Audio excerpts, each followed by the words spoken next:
Order. Everyone stand for the Pledge of Allegiance, please. Pledge allegiance to the flag of the United States of America and to the republic for which it stands, one nation, under God, indivisible, with liberty and justice for all. Roll call of members, please. Gary Roth. Here. Anthony Grass. Here. Carl Kinski. Here. Justin Donovan. Here. Kathy Waltz. Junie Ewing. Here. Joe Prince. Here. Jerry Bowman. We have a quorum. Approval of the agenda. On the agenda, we have Dan Carver is requesting a special use permit to allow a financial services office in an R1 single-family residential district at 658 Rozier. Motion to approve the agenda as presented? We got a motion? Second. All in favor? Aye. Opposed? Motion carries. Approval of minutes from March 7th, 2024. Motion approved. Have a motion? Second. All in favor? Aye. Opposed?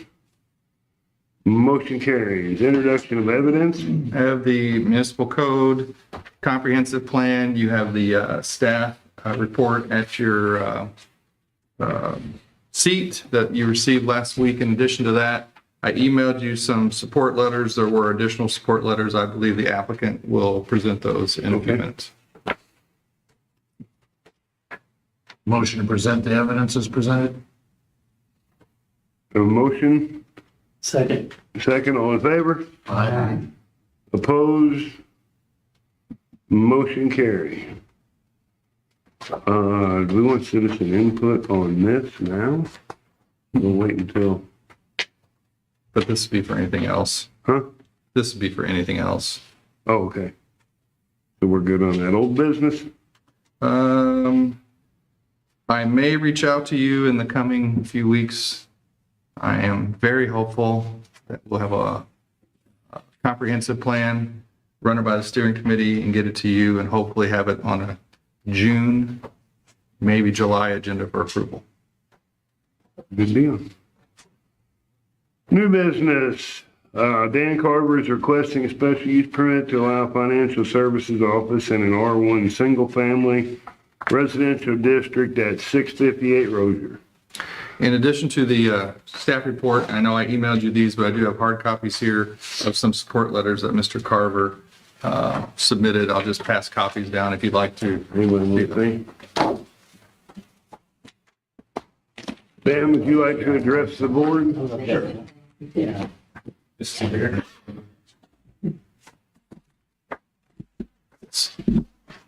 I don't know if the board members got kind of my answers to the two questions about what my use would be, how often it would be used, and go through that if you've not received that.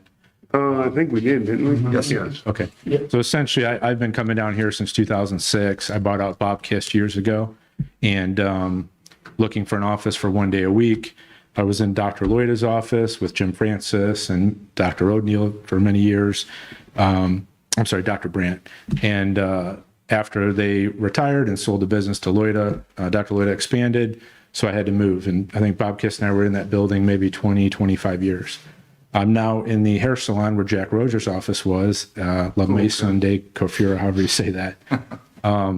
And she had put the building up for sale a few months ago. She's had some health problems, and her kids told me she recently passed. So that building's been up for sale as well. Mickey had reached out to me a few weeks ago, and the house next to her that her and Jay owned, she approached me and said, hey, I think this would be perfect. You're only down here one day a week.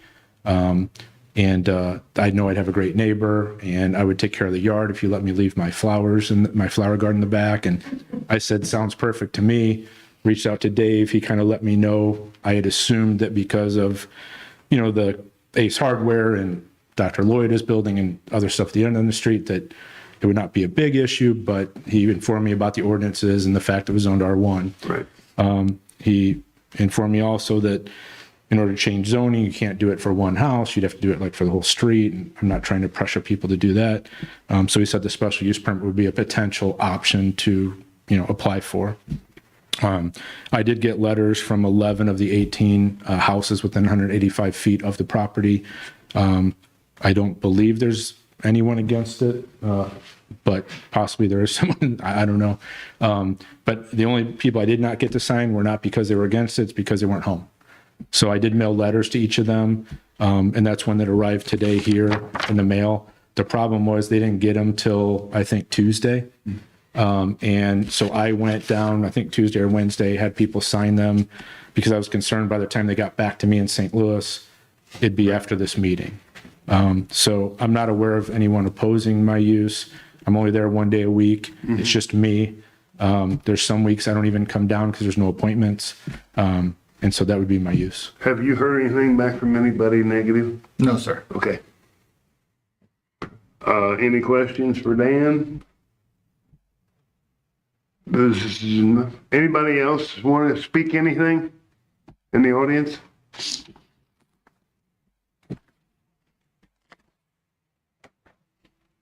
Anybody got any questions?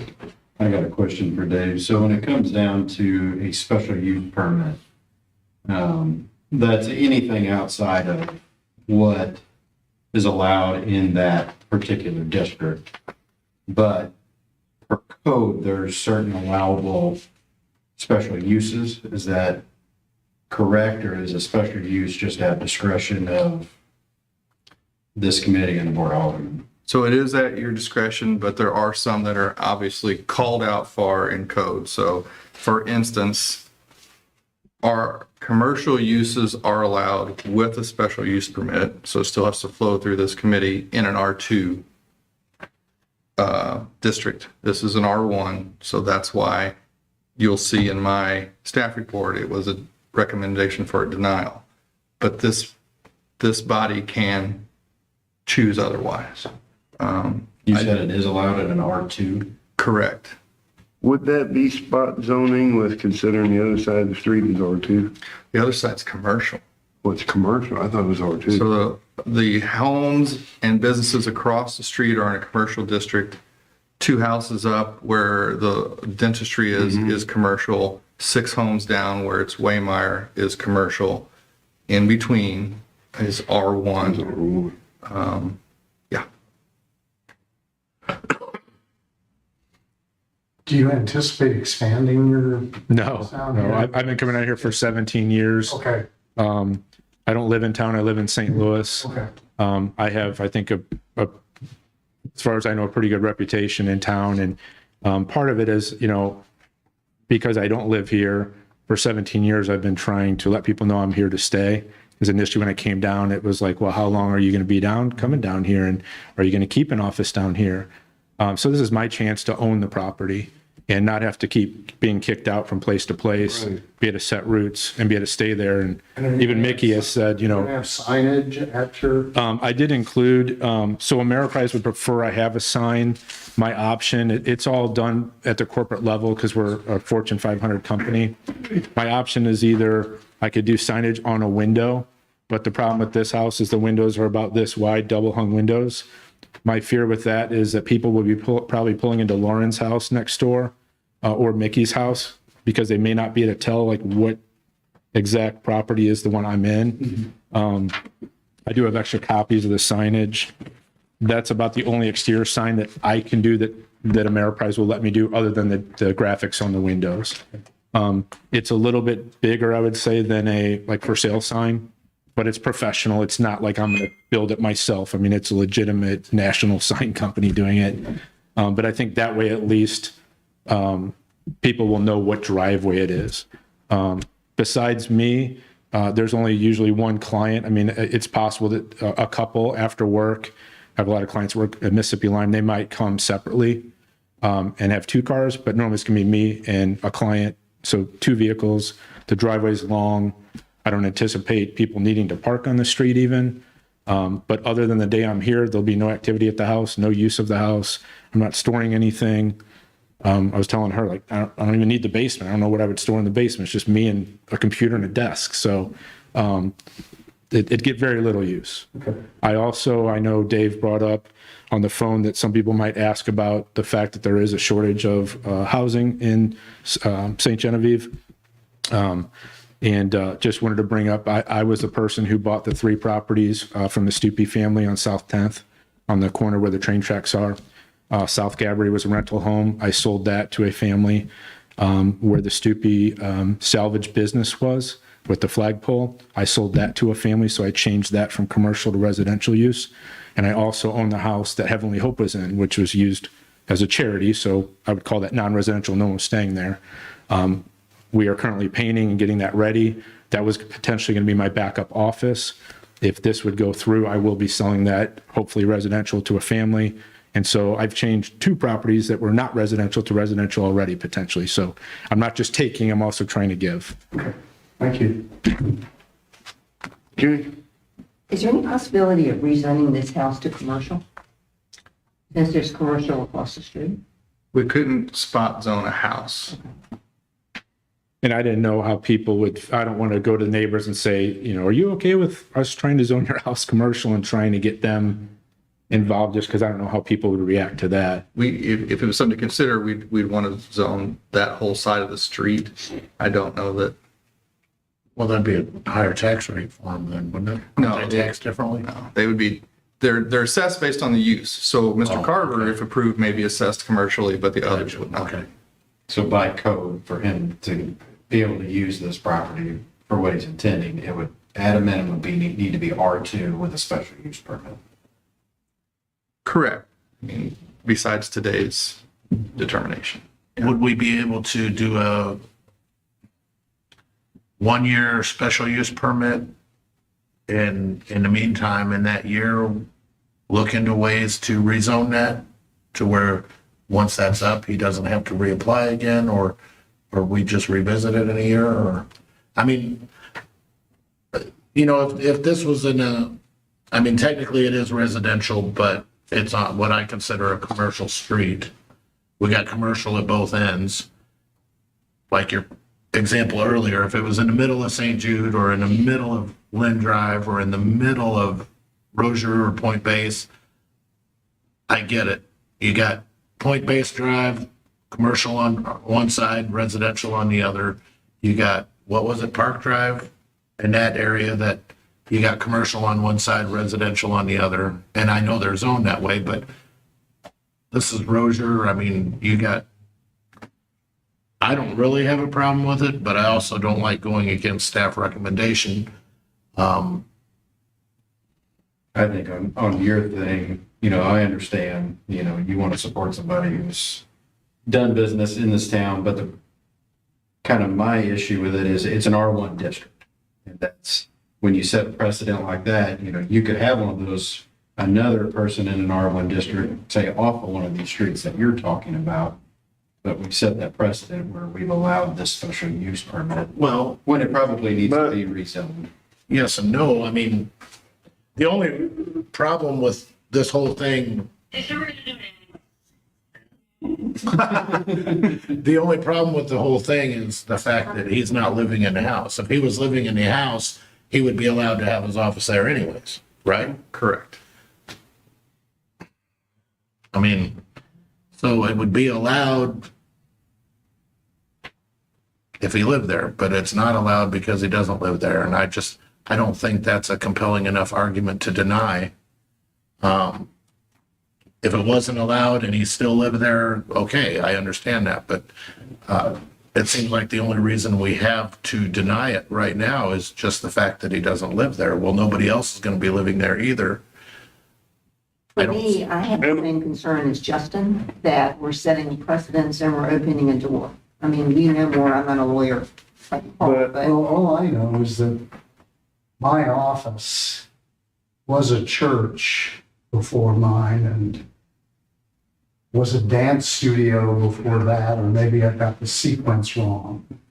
And I remember in the grocery store. And it was a grocery store, but I've had to get a special, I had to get a special use permit because the previous businesses changed. And to me, that provides some protection here if we were to grant him a special use permit. If he stops running the business, whoever is getting the and whoever would buy the property from him who would want to run a business would have to reapply for a Right. special use permit. It doesn't, it's not, you can't transfer the special use permit to whoever you sell the property. Right, right. And to me, that seems to me a better compromise than denying him the permit or rezoning. To Well- me, that seems like an approach, because it may be on down the road that that area becomes more residential. It may be on down the road that area becomes wildly commercial, but to me, right now, and I don't mean this to disrespect anybody's recommendation, but to me, it seems appropriate to give them a special use permit. And zoning, rezoning is not even on the table right now. My thoughts on setting the precedent are, our decisions are based on the surrounding property owners, on denial and everything. And here we got, 100% support of it. Right, I remember an incident where I think it's Share Firearms wanted to, it was owned by, I assume Mr. and Mrs. Share, but I had no idea. It was years ago. They wanted to sell firearms on occasion from their house and put up a small sign that said Share Firearms, and we approved that. And there's no other commercial business anywhere. But the difference there is they lived at the residence where. That's true. That's the only stipulation here that he's hung up on is. Right, he's but not that's, living. but we did do a special use permit, I guess it would have been in an R2 area as opposed to an R1. But I don't remember whether it was, but, It would be considered a home-based business now. okay. I don't know what it was years ago when we approved it, but to me, his request, I just think that it's a reasonable request for the area, and a special use permit does provide us with some protection. As far as it being year to year, us reviewing, I suppose we could do that. I don't know, that is an option too. Or at least the first year, and then, I don't know, I just threw that in there to, Have we, I don't foresee there to be any problems to need to review it anyways, but, just, have we ever done a year? We have, I just don't remember the Yeah. last time. We've done a few of them. we've done 6 months, we've done a I year. just don't remember the last time we did. Sure. Yes. It's my property, it was me and Jay's house. Nobody's lived there for a number of years. It was Jay's workshop, his woodworking shop. So it's been vacant. But we lived, next door to Dr. Phillips' office. The parking lot, he has 8 to 10 girls that work there daily. The parking lot is insane with cars, people going, in and out and stuff and whatever. And, Dan's only gonna be there one day a week, and nobody will probably even know he's there. I can't see where, I understand that he doesn't live there, but, there's nobody living there now. Right. And I just don't see that it would be a problem, and there's a hardware across, it's one of the busiest streets in town. The traffic after school, the kids are lined up. It takes, 45 minutes to get down the street. It's just a parade. So I think he would be, if anything, an asset to the neighborhood. He's not gonna, there'll be no loud music. There won't be any parties going on. The neighbors are thrilled to death that he's gonna be there, and we've talked about it. I mow the property now. I'll take care of the grass and stuff. It'll be well maintained. And I don't know all about the rules about the zoning and all that kind of stuff, but I would definitely think it would be an asset to the neighborhood. Like I said, they probably won't even know he's there. And it would be a lost day, and it would be in my best interest to know I have a good neighbor. So, I would appreciate that. I'm sorry. So I guess my next question would be on the signage. I would make the suggestion that if there's a motion to approve, it come with some conditions. That being, that only a certain sign is allowed, whatever you choose, whether it be a window sign or the freestanding sign you see there. That there be no commercial solid waste containers allowed unless approved by the city. That there be sufficient off-street parking, which there is. That the owner should maintain a business license and that property maintenance be consistent with a residential neighborhood. Those are just my suggestions. Were you intending to light the sign? No, it won't be lighted. No, it's not illuminated. I have to pay for that sign. So the illuminated ones, I have the whole catalog here. That's like $5,000. That's just for the sign. That's not installation. It's like double for installation. So no, I would prefer the non-illuminated sign. So my other concern, and this is probably not something really for the board, is when you put out a sign like that in front of a business, usually you're welcoming customers Right. in, and you're only there a day a week and strictly by appointment. What would be, how would you address that limited case basis where somebody might try to walk in the office? Yeah, I mean, so I have signage on the Loida building. Ameriprise was spun off from American Express, a credit card company, in 2005. So they paid for new signage for us because of that name change. That was illuminated. I don't think, I mean, maybe I've been coming down here for 17 years. I'd say maybe 2 or 3 people in all that time stopped by. Gotcha. My business model is not like an Edward Jones, where, I have very visible office building, commercial space, and want everyone to come in. It's just me, so I have a limited amount of time to work with so many families. So it would be rare for someone to do that. I'm not actively, trying to get people to stop. Right. I would actually prefer they don't, because typically if they do, I'm in a meeting and then they walk in and I'm like, can I help you? And usually they're lost, like at the hair salon or something. So I have a big sign on the window at the hair salon, and my clients, besides me telling them if they haven't been there yet, they don't even know I'm there. I mean, people drive by that street all the time, but unless you really look at the window, you don't even know I'm there.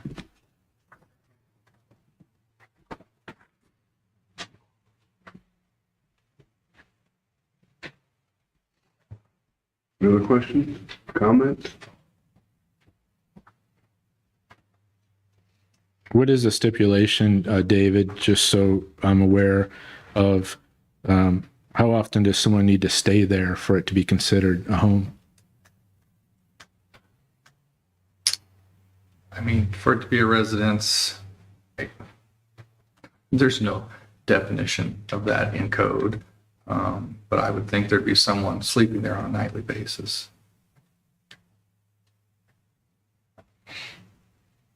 Does it have to, I just wonder, does it need to be considered a primary residence or? For it to be a home-based business, these are state statutes now, you guys are probably familiar, that was kind of taken away. It does have to be a primary residence.